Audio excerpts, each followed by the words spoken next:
Сәлеметсіздер ме, құрметті әріптестер?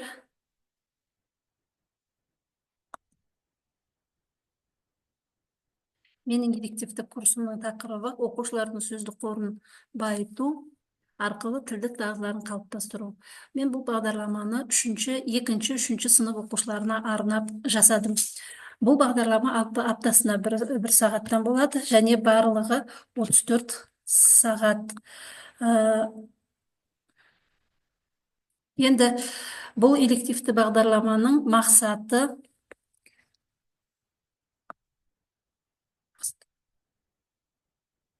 Бұл бағдарламаның мақсаты оқыту қазақ тілінде жүргізілмейтін мектептерде қазақ тілінен оқушылардың сөздік қорын байыту арқылы тілдік дағдыларын дамыту.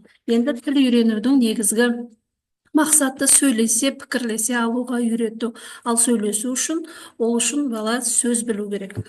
Ал егер бала сөз білмесе, ол өз ойын жеткізуі мүмкін емес. Адамның сөздік қоры неғұрлым бай болса, соғұрлым ол ойын толық жеткізе алады. Әрине, тек сөздерді ғана білу сөйлесудің қамтамасыз ете алмайтыны түсінікті. Оқушы жаттаған сөзін сөйлеуде дұрыс қолданып, ауызша және жазбаша сөйлеуде дұрыс айтып, жаза білуге еркін үйренуі тиіс. Алдымен сөздерді бір үйренген кезде, бірінші алдымен бала қазақ тіліне тән дыбыстарды дұрыс айта білу керек, дұрыс қолдана білу керек. Әр қазақ тіліне тән дыбыстардың ерекшелігін түсіндіріп, балаларға сол дыбыстардың дұрыс дыбысталуына мән береміз. Және орыс тілді мектептерде қазақ тілін үйренуде жеңілден ауырға, таныстан таныс емес деген принципті қолдана отырып орындаймыз. Ол біріншіден әріптерді айтуға, дыбыстарды дұрыс айтуға жаттықтырып, содан кейін оны жазуға және үйрету керек. Себебі қазақ тілі сабағында оқыту, жазу, оқу, грамматика, тіл дамыту, сөздік қорын молайту сияқты мәселелер бір-бірімен байланысып жүргізіледі. Педагог психологтардың айтуынша, оқушылар сөздік қорды практикалық жолмен меңгереді. Тілді игеру екі мақсатта жүзеге асырылады. Біріншіден, сөздік қорының дамуы мен ойлау қабілетінің жетілуіне байланысты болса, екіншіден интуициялық сезіну мен саналы игеруге жалғаса отырып жүргізіледі. Енді осы мақсатты жүзеге асыруда қандай жұмыстар жүргіземіз, қандай жұмыстар іске асыру нәтижесіндегі міндеттермен таныстырып өтейін. Біріншіден, сөзді үйренудегі тиімді әдістерді пайдалану. Әдістер қазіргі кезде өте көп, бірақ сол әдістерді оқушының деңгейіне қарай, сол аудиторияның деңгейіне қарай біз әдістерді таңдап аламыз. Сөзді үйренудегі ең тиімді әдістер, меніңше, балаларға тек қана сөздерді жазып қана әкеп бермей, аудармасымен оларға суреттер арқылы түсіндіруге болады, меңгертуге болады, және ойын түрлерін көп қолдану арқылы жаңа сөздерді меңгертуге болады. Берілген мәтіндермен жұмыс жүргізу арқылы оқушылардың қазақ тіліндегі сөздік қорын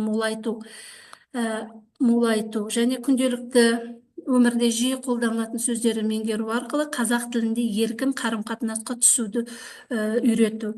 Қазақ тілінде мәтіндерді жұмыс істеу барысында мәтіндермен жұмыс істеген кезде мәтіндерді бірінші мұғаліммен бірге топпен оқып және жекелей оқып, тізбектеп оқып жұмыстарын жүргізген кезде ол мәтін ішіндегі сөздерді табуға тапсырмалар беруге болады. Мысалы, бұндай кезде көптеген әдістерді қолдануға болады.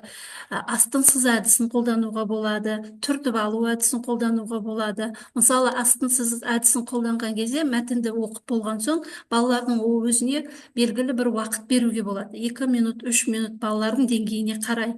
Сол кезде балаларға тапсырма бересіз. Мәтінді оқып шығамыз және мәтіннің ішінен бүгінгі жаңа сөздерді табамыз, астын сызамыз деген сияқты. Мәселен, болмаса мәтінді оқып шығамыз, қандай сөз сізге түсініктісіз, сол сөздердің астын сызамыз деп. Астын сызған сөздерді балалар дауыстап айтады кейін кезекпен, сол кезде сол сөздерді түсіндіріп кетеміз. Ал түсіндіріп кеткен кезде жаңағы сөздерді топшылау әдісі арқылы түсіндіруге болады. Ымдап, сурет арқылы, жобалап сөздерді түсіндірген кезде балалар тез меңгереді.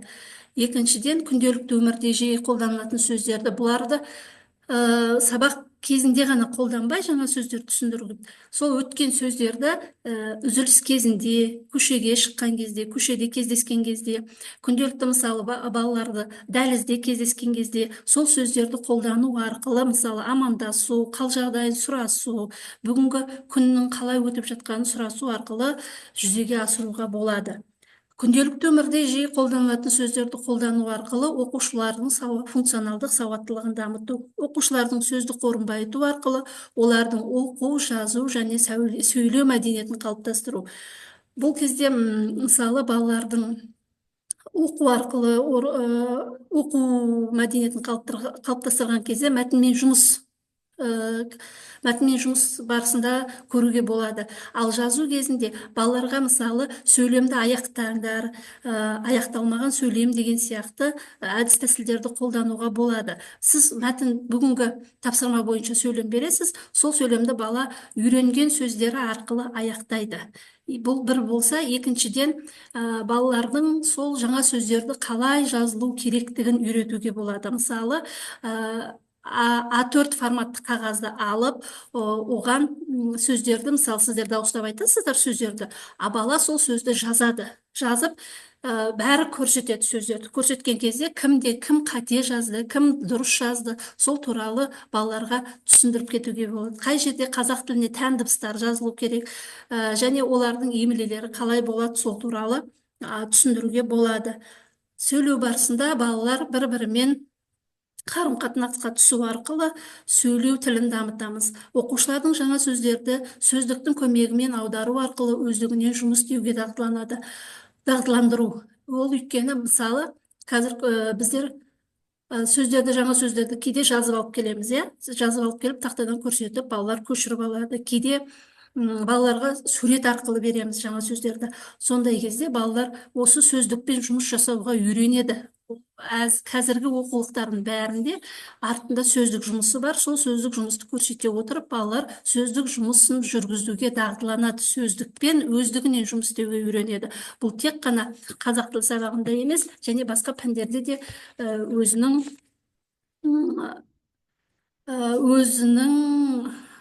қалай айтсам екен, өзі іске асыра алады. Мысалы, ешкімнің, үлкендердің көмегінсіз ақ олар сөздік жұмысын жүргізуге дағдыланады. Сөздердің мағынасын топшылай білу жұмыстары арқылы оқушылардың логикалық қабілеттерін дамыту.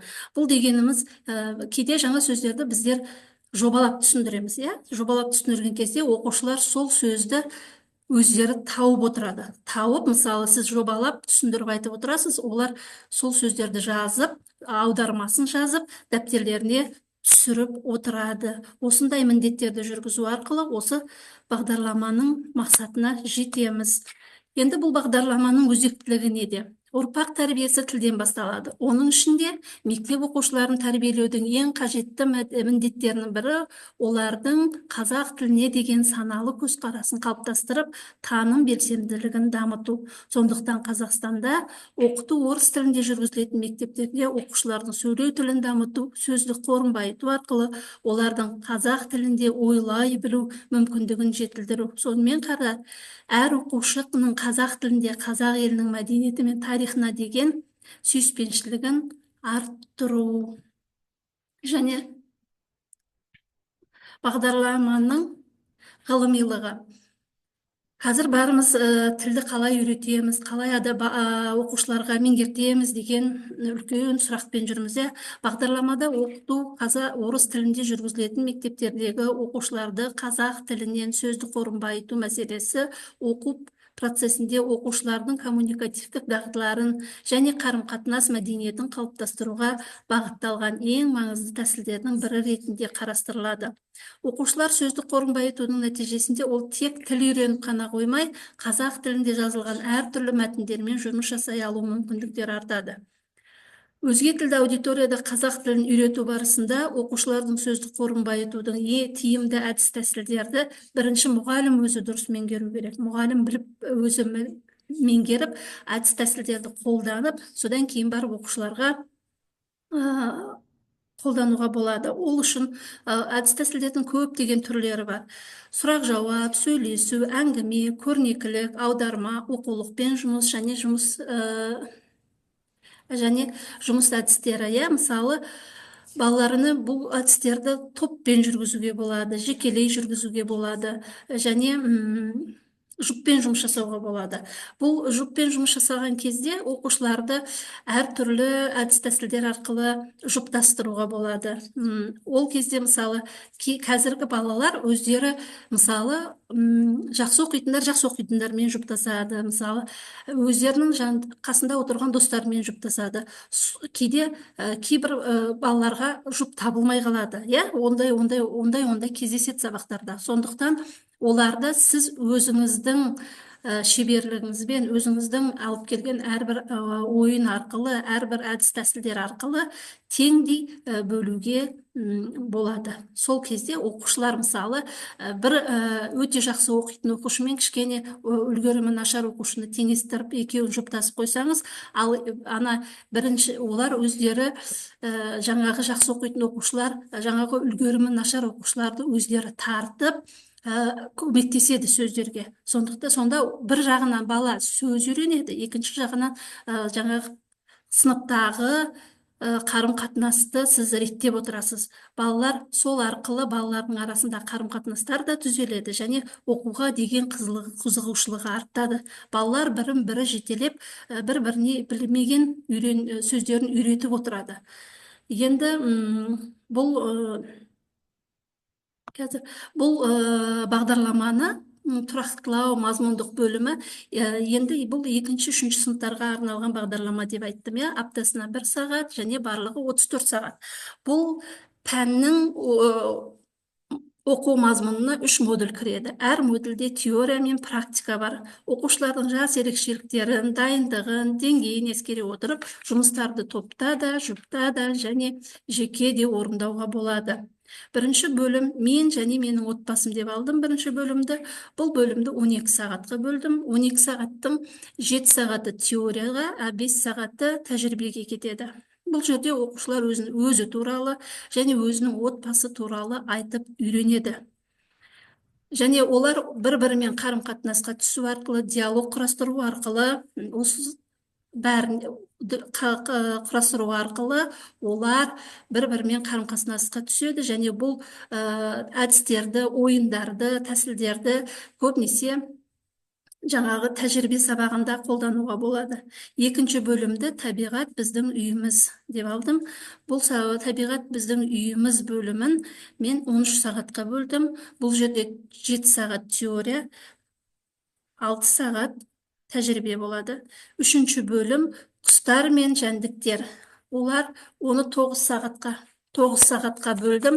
Барлығы 9 сағат, оның 5 сағаты тәжірибе және 4 сағаты практика.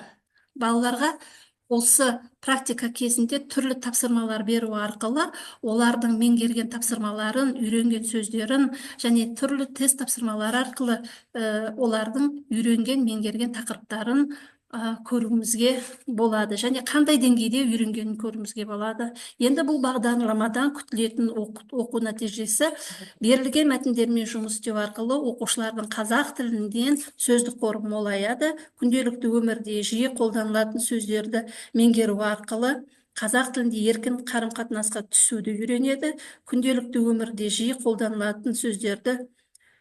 қолданылған сөздер арқылы оқушылардың функционалдық сауаттылығы дамиды. Оқушылар жаңа сөздерді сөздіктің көмегімен аудару арқылы өздігінен жұмыс жасауға дағдыланады, және әр сөзді болжау арқылы олардың аудармасын табуға үйренеді, және осы ретте оқушылардың логикалық қабілеттері дамиды. Енді бұл бағдарламаны негізінде қазір көп бағдарламаларда бағалау жүргізілмей жатады, бірақ менің өзімнің ойым бағалауды жүргізген дұрыс деп ойлаймын. Өйткені бала өзінің оқығанын, өзінің білгенін, дүниелерін сол бағалау арқылы реттеп отырады деп ойлаймын. Өйткені бала өзін қазір балалар бағалау кезінде олар әрі қарай нені біледі, нені білмейді, соған қарай жұмыс жасап үйренеді. Менің бағдарламам осындай бөлімдерге бөлінген. Олар 34 сағаттан аптасына 1 сағат болып отырады. Енді менің бағдарламам осы ретте енді сіздерге түсінікті болды деп ойлаймын.